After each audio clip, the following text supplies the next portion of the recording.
Currently, the only boats around Lamu are traditional fishing dhows and small speedboats. Life here moves at a slow pace, but this is all about to change. On Friday, work will officially begin on a huge port just a few kilometres up the coast. The Kenyan government says it will bring huge investment and development to the region. All will create and engender economic activity that will create millions of jobs in that region, the northern part of Kenya, that haven't existed before.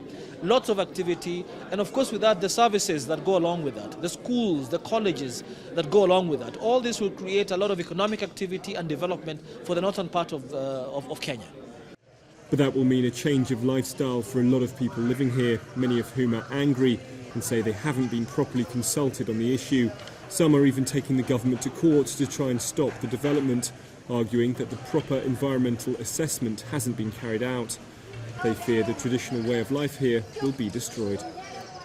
The number of people that will be brought in by this port influx is just too huge to be able to hold the local indigenous cultures together. Definitely we are going to be get extinct. Work has already begun on clearing the site, which will stretch for 6 kilometres and will eventually allow up to 32 supertankers and cargo ships to dock here. A pipeline will link the port to South Sudan, allowing oil to be transported across Kenya, and a railway line will link it to Juba in Addis Ababa. A new international airport is also planned, as are numerous roads.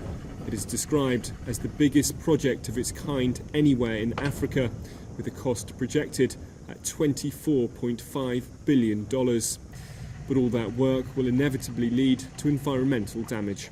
There will be an over-exploitation of resources without proper mitigation measures in place. We'll be losing a certain percentages of our mangrove, we'll be losing a certain percentage of the coral reefs, and we'll be losing our pristine beach to some extent, and also the fishing and the breeding grounds for the turtles.